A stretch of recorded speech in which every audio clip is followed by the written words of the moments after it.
The Kentucky State Parole Board is defending itself against criticism and death threats after a man convicted of killing a 6-year-old boy was released from prison after serving half his sentence. Let's bring in CBS News correspondent Shanelle Kaul. She's been monitoring the situation for us. Shanelle, what happened in this case and why did this release happen so early?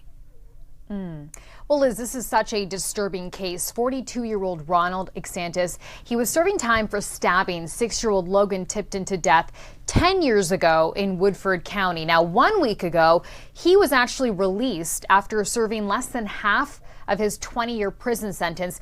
He was in prison for assaulting also Tipton's sisters and father back in 2015. Now, as for your question about why he was released early, well, we're hearing that was because of a combination of a few factors: good behavior in jail, credit for time served before his trial, and there is a Kentucky law that's intended to help inmates get reintegrated into society. So, Shanelle, what's been the response to this release, and then what happens next to Exantis?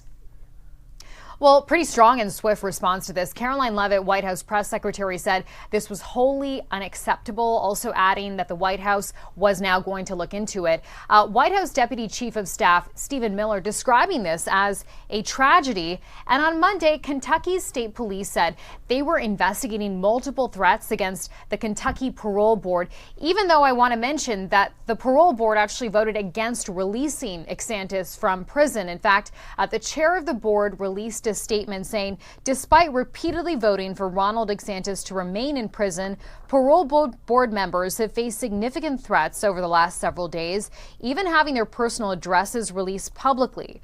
We're encouraging individuals to take these threats seriously and to prioritize factual information, which is that the board did not release Exantis. Instead, a law passed by the General Assembly did.